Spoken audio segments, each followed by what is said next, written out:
Hi everyone, this is Kim with Abundant Life Tarot, and I wanted to do a video on the decks that I use when I am doing in-person readings, particularly like readings for events or festivals. But what all of these decks have in common for me is I use them for when I'm doing in-person readings. I have my decks that are my working decks for my online readings, and I may do a video in the future about my working decks, but for now I'm just going to focus on the decks that I use that I feel work best for readings with one-on-one or in-person readings. So let's dive on in, shall we? All right, so the first one I wanted to talk about was the Spirit Within Tarot. And the reason I picked this deck, and actually let me back up. The reason why I picked all of these decks is I did deck interviews of many of my decks that I was like not really using, and I was like wondering why I was having a certain level of resistance with using these particular decks. Not so much the Spirit Within. I actually do use this one from time to time for my online readings that I do, which is like the bulk of my readings. But the other decks I found I really wasn't using at all. And I'm like, well, maybe it's how I'm approaching these decks. Maybe I shouldn't be trying to use them for readings for online clients. Maybe I need to be using them for another means or another way. Maybe I need to use these as teaching decks or finding a different way to incorporate them into my practice before I decided to move them on and pass them on to someone else or sell them. So I did some deck interviews with some of those decks, and what came out loud and clear for many of them, for all of the ones that are on my table, is that they wanted to be used in the face-to-face readings that I've been embarking on, that I've been stepping out of my comfort zone lately and branching out after the urging of many of my friends and people in the tarot community, my friends in the tarot community, and my friends I've known for a good long time, and colleagues and my family. They all say, no, it's time to do in-person readings now for yourself. So start doing them.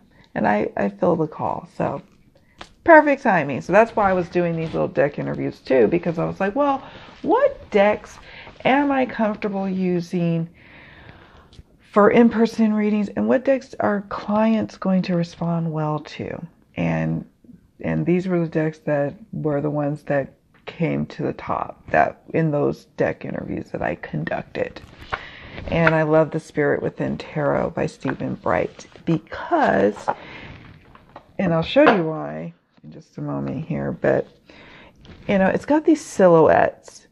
So when I'm doing in-person readings, and I live in a diverse community, it's important that my querents or my sitters can see, that they can see themselves, or at least they may not be able to see themselves, but they can be able to kind of suspend disbelief for a moment in the reading.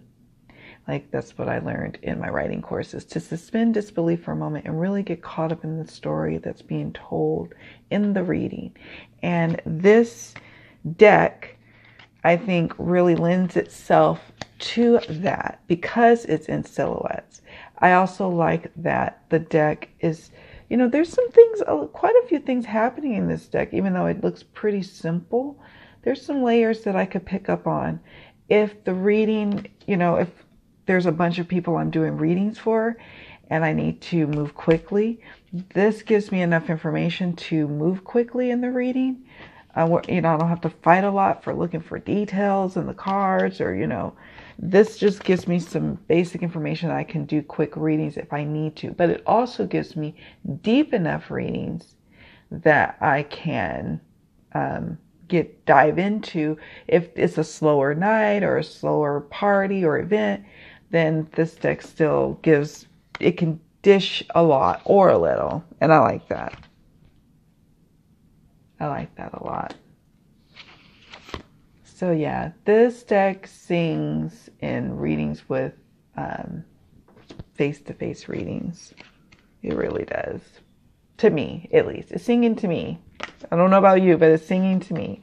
And like if you just like, before you go on your readings, your in-person readings, your festival readings, your, you know, when you're out and about, that's kind of what I want to be, is like a reader who goes out and about in the community and offers her services.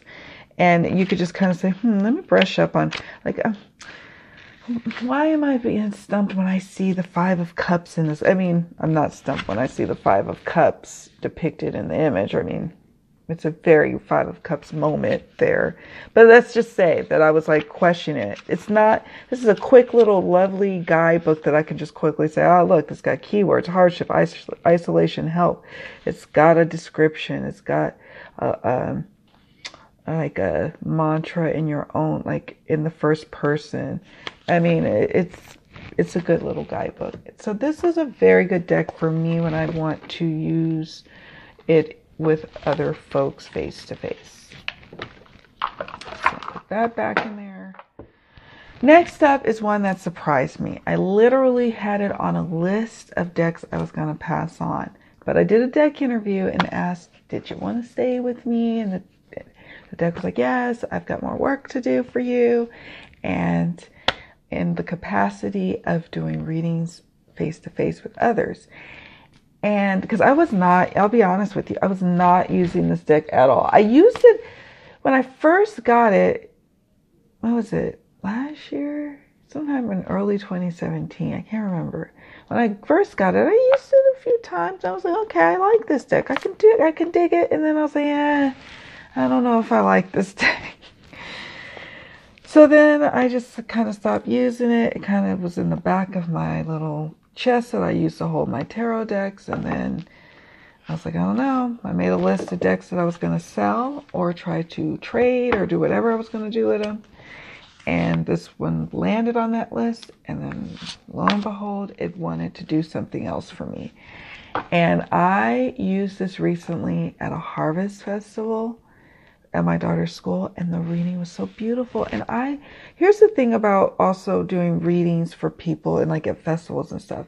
I could bust out with some of my more very like erotic looking decks, or my decks that are like very, you know, explicit, but that's not appropriate. I don't really want to do the ooh and ah factor. That's not the kind of reader I am. I really want to get to the nuts and bolts of the reading. I don't want to like have to have, like, you know, some of the people I'm working with are a little prudish, and that's okay. That's where they are. I'm not prudish, but they are. So I recognize that. So I like decks that have the option of fully clothed folk, and this one does. And it's, you know, whimsical. And at first I was like, I don't like decks that just have people just sitting there. Just that's me just sitting there.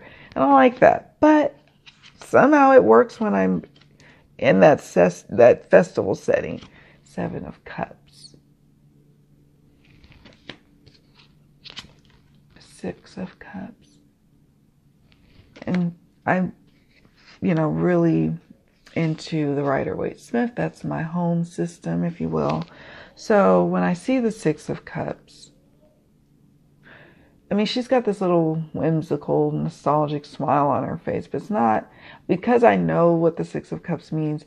I'm not bothered so much by the fact that it's not kind of doing what other Six of Cups do.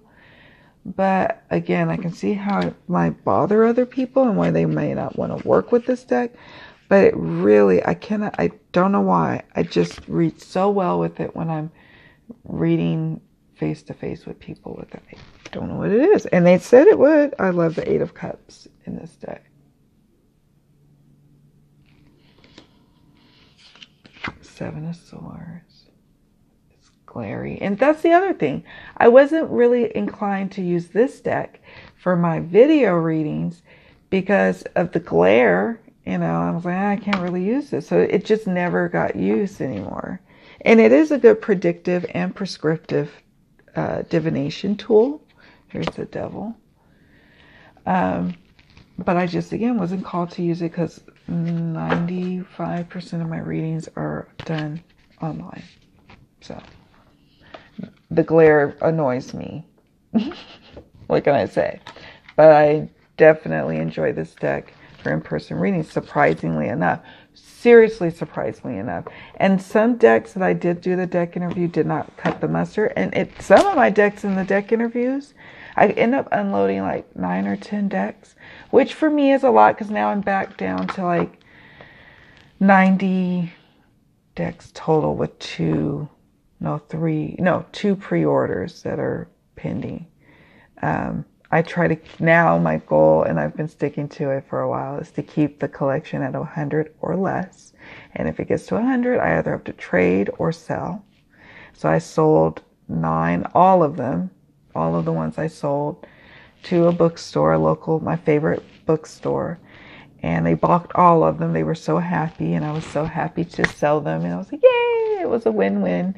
And yeah, those decks that I sold was like, I'm cool. I want to go. I don't want to be a part of your life anymore, Kim. Bye-bye. And I was like, bye-bye. Go on. And then these were the ones that were like, nope, I still have more work to do. I want to be your in-person decks. Sorry, went on a tangent. But that's literally what happened. Smith Waite Tarot deck, Centennial Edition, a classic. Another one that was a classic that I was using was the Morgan Greer Tarot deck for in-person like festival readings, and not just festival readings, but maybe readings for parties, but just face-to-face readings. But my son, my oldest, is into oracle cards first and then to tarot, and so he picked that deck to learn with. So I'm letting him borrow that deck, and he'll probably end up just keeping it like he kept the oracle decks I've basically gave him. But I kept this one because I use this as like a teaching deck, and I also use this as a deck for readings for others. Make sure I got all the cards. I love this version of the Rider-Waite Smith. Or the Smith, what do they got it? Smith Waite, not Rider. I like the backs, the color. Here's the Queen of Pentacles. This is the traditional tarot, and that's why I have it. It's because for some events, they really want the traditional version. They want to see what they've seen on TV. And that's okay. I bring this usually as a backup in case I might bring, for example, the Thelema and the Centennial, or the Cosmic and the Centennial, or the Spirit Within.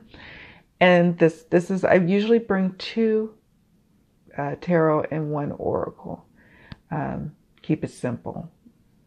Just try to keep it as simple as possible. And I only use one of the 2 tarot decks. I use which one I'm called to use at that particular moment. Because I don't want to confuse things. It just needs to be straight up, simple little 3-card spreads for if it's a bunch of folk at the event. You guys have seen this deck a million times. So I'm not going to go through all of these cards because, I mean, come on.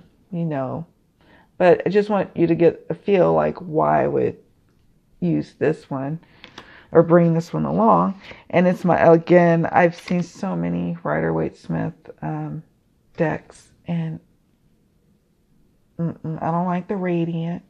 I don't like any of the other versions. I don't even like, there's a new one I was gonna check out that everybody was raving about. Oh, I can't even remember what it was called. Everyone was raving about it. Right now this is being filmed in late October 2018. If you know of a Rider-Waite Smith that everyone's gushing over, then that's the one. I don't even want that. I don't want it. I got this one. This is it for the Rider-Waite. Yeah, that's how I feel about that. But I like it still, and I'm so happy I have this particular one. It's just, it works really well. I know it. It's my home skillet deck. What I kind of chopped my teeth on with regards to learning tarot. Next up is Norbert Losch Cosmic Tarot. Love this deck. I'll be honest, this was not on my for sale list because I would probably keep this in my collection I don't know if I think I did do a deck interview with it when I did the others, but I wasn't trying to sell it because I love it so much. I'm like, I'm going to keep it. It's like my collection deck. Here's the backs. Oh, just love this deck so much. I like bringing this deck along because sometimes I just kind of want to do readings. Yes, certainly for my clients who come in. Sometimes I'm kind of doing them for myself, and I like to have a little eye candy. And this deck brings it. And this deck said it wants to be in those face-to-face dynamics with the querent. So that's what we got going on. This is a Six of Cups, by the way, to me. Not the lady sitting in there, you know, with the cups around. I'm like, Sun. Eight of Cups. Oh, it's kind of...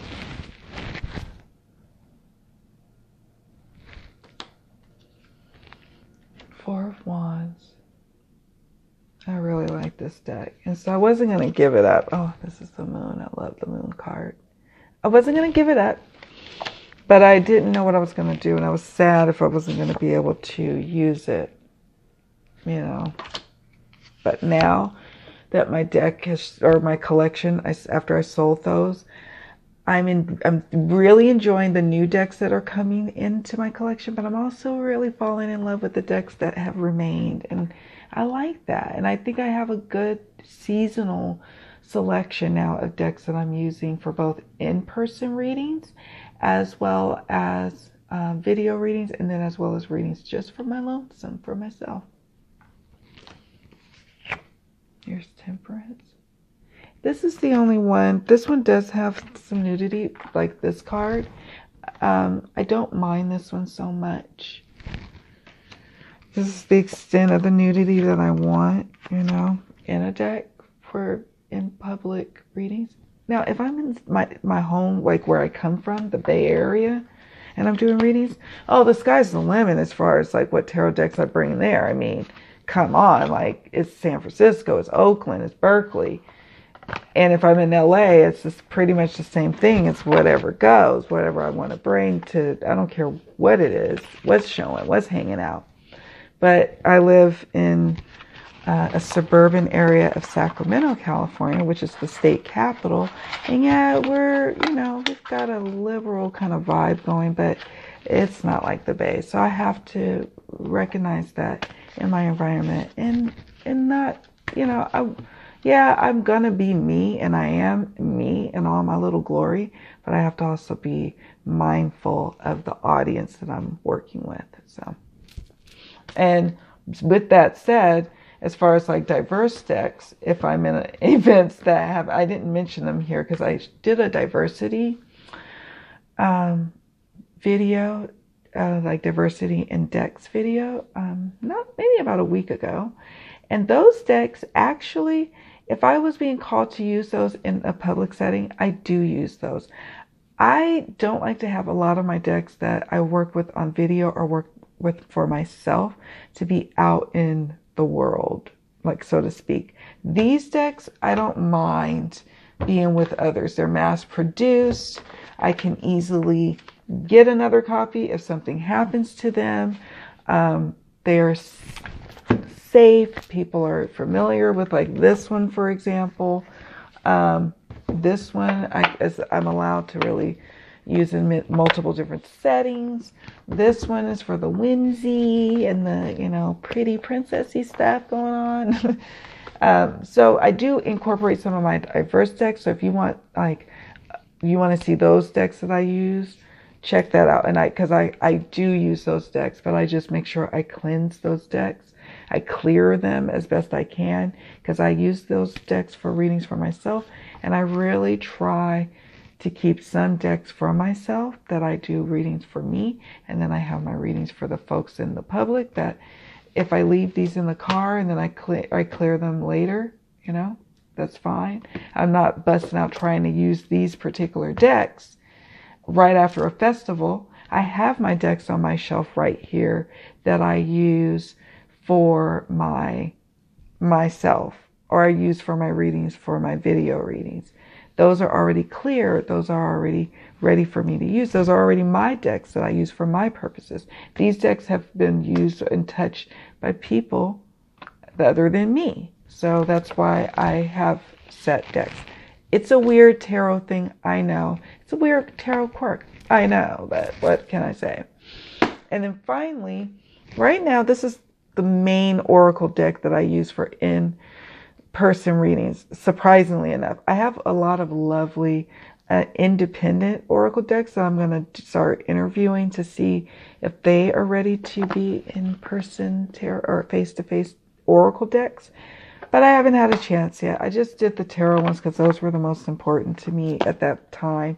I will be maybe doing a video later to talk about that process with the oracle, or maybe even show you like a deck interview that I do to ask, what do you want to do for me now? How you want to work with me now? I like follow-up deck interviews for some decks. I don't do it on every single one, but for some, because things change. We change. You know, it's just nice to see what to do with them. And this one came up. I did interview this one, and it said, yeah, I want to definitely be front and center in the face-to-face readings. And this one is wonderful. I used this one face-to-face at the festival, and it was great. It was wonderful, actually. And so I'm going to have to interview some different oracles to see which ones I want to use, because I want to have, like, I don't have a diverse oracle yet that I've picked, and I want that very much so. But I've only recently started like doing face-to-face readings, so all of this is like a new process for me. But I thought I'd share it with you because it's my journey as I'm growing my tarot business, and sharing is caring. This is what I'm doing. So I'll let you know how the oracle search goes, because this one is great, and I may just stick with this for a while. But you get bored, and you yourself as a reader, you want different ones, and maybe you have a circuit. Maybe people start to pick up on and start to see you, and you get a little following. I'm just in my dream world for us, And then they're like, hey, you got any new decks you want to bust out? And you're like, yeah, I do, actually. And then you've done a few of your deck interviews, and you've prepared those decks for that kind of use, that kind of heavy use. Because I don't mind my sitters or the querents touching these decks. And they usually like to. They're like, oh, can I cut them? Or should I cut them? That means that they want to cut them. I'm like, yes, cut them. Whereas I got my do not touch decks too. So it's all good. So tell me, guys, tell me, share. Do you differentiate the decks that you use for the public readings versus the online readings? Do you care? Do you not care? What's your reasoning behind that? If you do care, what decks do you use? I'm curious to know, because I'm really exploring in-person readings, face-to-face readings, enjoying it quite a bit, and I'm learning lots on it. And I have a suggested reading for you that I talked about in my October favorites video. How Tarot Will Travel, a comprehensive guide to reading at festivals as a tarot professional, by Jenna Matlin. And of course, these tips she gives can apply to parties. Maybe you want to start thinking about bachelorette parties, things like that. I'm just thinking outside the box here. So, let's tap into our local communities and see what gifts are there to explore. All right, my dears, much love. Thank you all so much for watching. Bye.